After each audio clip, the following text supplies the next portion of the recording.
방금 보신 건 저희가 만든 말이 아닙니다. 국민의힘 윤리위원회가 문서에 적은 공식 징계 사유입니다. 한동훈을 도왔다. 이게 제목입니다. 으로 홍보 지지했다는 것은 명백한 허위 사실입니다. 한동훈 의원은 페이스북에 이렇게 썼습니다.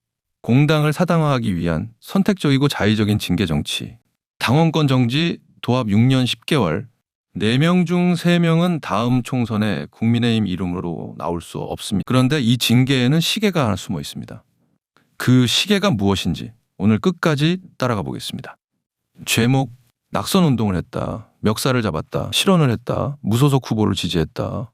네 사람의 제목은 전부 다릅니다. 그런데 이 제목들을 한 줄로 세워놓고 읽어보면 이상한 공통점이 하나 나옵니다. 전부 한 사람의 이름 옆에서 벌어진 일들입니다. 오늘 보수재건이 하나씩 뜯어보겠습니다.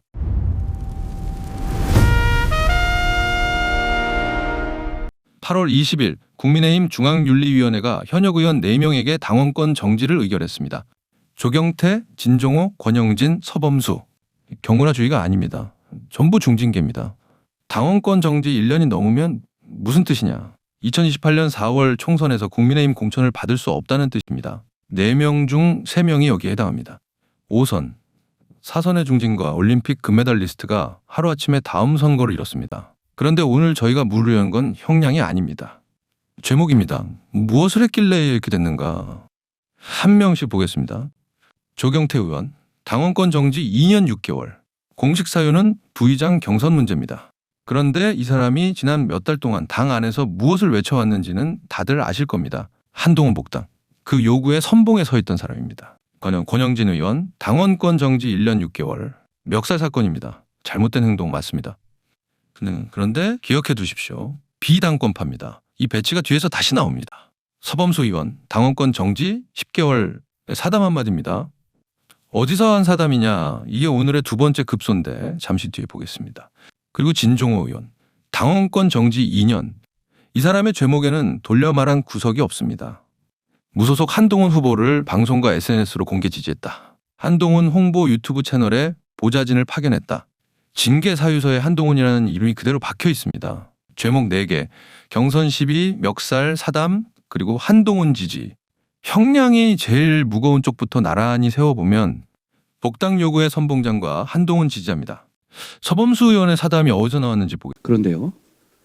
복수당한 것은 검찰이 아니라 여기 계신 김진주 씨 그리고 이채원 양 같은 범죄 피해자들이고 언제든 범죄의 피해자가 될 수 있는 대한민국의 전 국민이었습니다. 8월 4일 한동훈 의원이 국회에서 연 긴급 간담회입니다. 부산 돌려차기 사건의 피해자 김진주 씨가 참석했던 그 자리, 저희 채널에서도 자세히 다뤘던 바로 그 간담회입니다.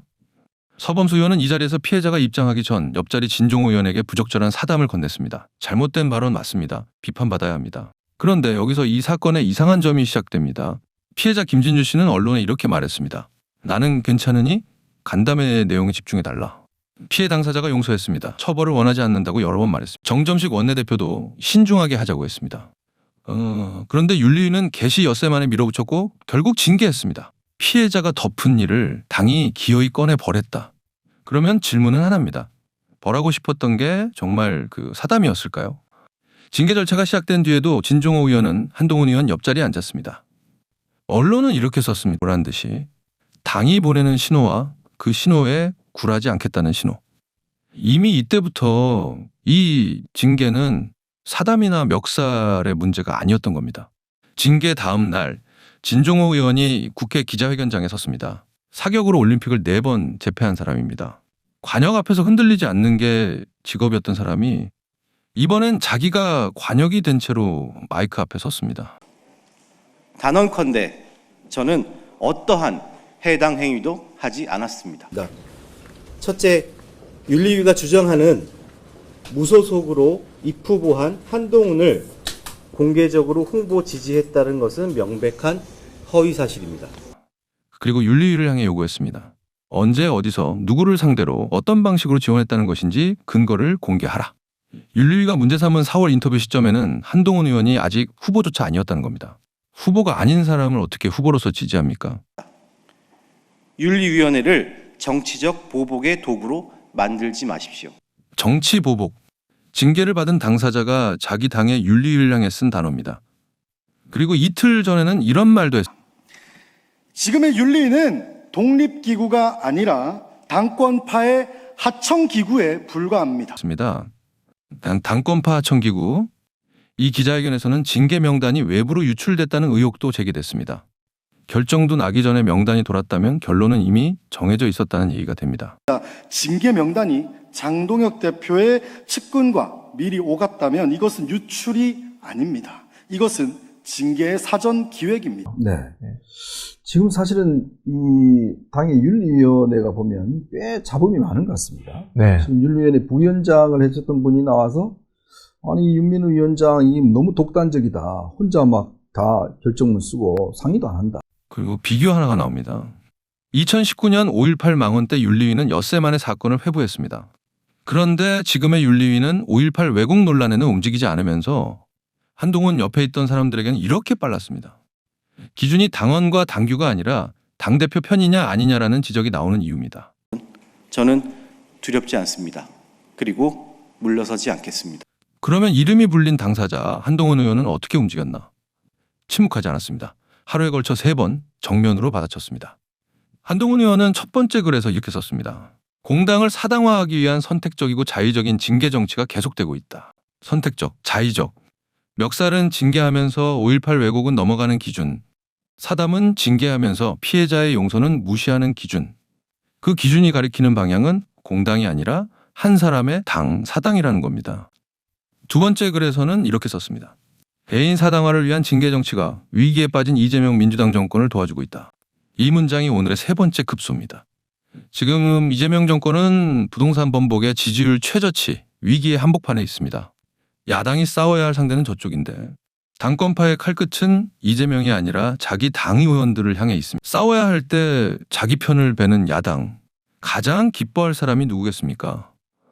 그리고 3번째 글, 당협위원장 물갈이를 겨냥해 이렇게 썼습니다. 공당을 사당화하면 버림받을 것이다. 징계 4건에 당협, 물갈이까지. 자, 한동훈 의원은 이 전체를 하나의 그림으로 읽습니다. 사당화, 그리고 경고했습니다. 공당을 사당으로 만들면 버림받는다. 그러면 마지막 질문입니다. 왜 하필 지금인가? 당권파는 무엇이 급해서 총선이 2년이나 남은 시점에 공천부터 끊어놓는가? 정치권에서는 장동혁 대표의 시간표가 읽힌다는 분석이 나옵니다. 아니 그 임기를 다 하다가 다 끝나기 전에 다시 사퇴를 하고 다시 도전을 한다는 거예요.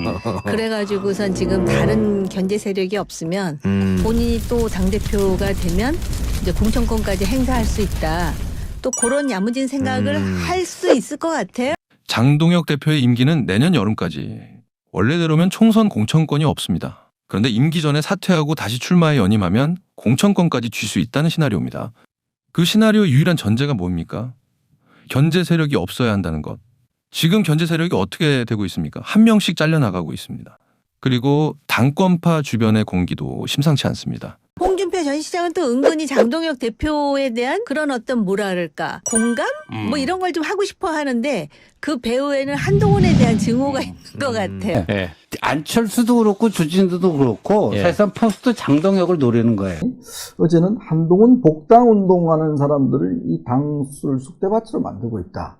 이런 사람들 다 공천 주지 말아야 된다. 라는 이야기를 하는데. 근데 아니 예를 들어서 의원들이 뭐 자기 지나고 또 같이 있는 사람을 복당하는 게 뭐 잘못됐나요? 그 장동혁이 봤을 때는 저자들은 내가 꼬꾸라질 줄 알고 내 다음에 내 지지자들을 흡수하고 자기가 대표 되려고 하는구나. 예. 또 그런 관계예요. 동상이몽이다. 예. 예. 장동혁을 돕는 듯 보이는 사람들조차 각자 다음 자리를 계산하고 있다는 관측입니다. 겉으로는 한편, 속으로는 동상이몽. 확실한 건 하나입니다. 이 모든 계산의 공통 전제가 한동훈의 부재라는 것. 한동훈이 돌아오는 순간 이 시간표는 전부 휴지가 됩니다. 그래서 지금 한동훈을 도운 사람들부터 지우고 있는 겁니다. 네, 무소속 한동훈 의원의 제명 사유가 됐던 당원 게시판 사건과 관련해서 경찰이 압수수색에 나선 사실이 알려졌습니다. 그런데 그 전제를 무너뜨릴 수 있는 변수가 하나 있습니다. 이른바 당원 게시판 사건. 지금 경찰 수사가 진행 중이고 압수수색까지 들어갔습니다. 한동훈 의원을 오랫동안 묶어온 그 논란이 이제 결론을 향해 가고 있습니다. 그래서 그 결론이 한동훈 의원에게 유리하게 나오면은 그때는 시간을 명분이 끌면 생기는 안 거지. 돼요. 네. 전격적 그때야말로 블리츠크리크가 필요한 거예요. 전격전, 번개처럼 모는 싸움이란 뜻입니다. 지방선거 직후 장동혁 대표에게 책임을 물을 수 있었던 기회는 한 번 지나갔습니다. 같은 실기를 반복하면 안 된다는 겁니다. 아니 수사 결과가 나오면 빨리 안 나오더라도 나오면 그 다음에 하는 행동에 발이 빨라야 된다는 거죠. 자, 그런 면에서 보면 자, 첫째, 한동훈이 쓴 게 하나도 없다. 만약에 그 수사 결과를 통해서 명시적으로 한동훈이 쓴 게 없다라고 밝혀지면 생각해 보십시오. 수사 결과가 한동훈의 결백으로 나오는 순간 무엇이 뒤집히는지 당깨를 이유로 제명했던 근거가 사라집니다. 당깨를 이유로 복당을 막았던 명분이 사라집니다. 그리고 한동훈을 도왔다는 이유로 4명을 벌한 이 징계는 결백한 사람을 도운 죄를 물은 정치 보복의 기록으로 남습니다. 자, 이제 경우의 수를 정리해 보겠습니다. 첫째, 당깨 수사 결과가 한동훈의 결백으로 나온다. 그 순간 제명도 복당 거부도 이번 징계도 근거를 잃습니다. 그날은 시간을 끌면 안 됩니다. 속전속결 전격전입니다. 장동혁 체제 청산은 그때 명분이 아니라 의무가 됩니다. 둘째, 당권파가 그 전에 전당대회 시간표를 앞당긴다. 사퇴, 재출마, 공천권. 그림은 이미 나와 있습니다. 그래서 수사 결과와 전당대회 어느 쪽 시계가 먼저 도느냐의 싸움입니다. 셋째, 징계가 계속된다. 다음 차례가 누구인지는 이미 다들 짐작하고 있습니다. 그런데 뵐 사람이 늘어날수록 돌아올 사람의 명분은 쌓입니다. 어느 쪽이든 이 징계 정치의 끝에서 국민이 확인하게 되는 건 하나입니다. 당이 두려워하는 사람이 누구인가? 당계 수사 결과가 나오는 순간 저희가 바로 후속편으로 분석해 드리겠습니다. 이 시리즈 놓치지 않으시려면 구독을 눌러두시는 게 좋습니다. 오늘 내용을 한 줄로 정리하면 이렇습니다. 한동훈을 도운 것이 죄가 되는 당은 한동훈이 옳았다는 것을 스스로 증명하고 있습니다. 남는 것은 수사 결과 그리고 그날의 속도입니다. 보수는 지금 갈림길에 있습니다. 한 사람의 당으로 쪼그라드는 길과 국민의 당으로 돌아가는 길. 저희는 두 번째 길을 기록하겠습니다. 이 영상이 유익하셨다면 구독과 좋아요 그리고 댓글로 여러분의 판단을 남겨주세요. 무너진 보수 다시 세웁니다. 보수의 재건이 자유 대한민국의 재건입니다. 지금까지 보수 재건이었습니다.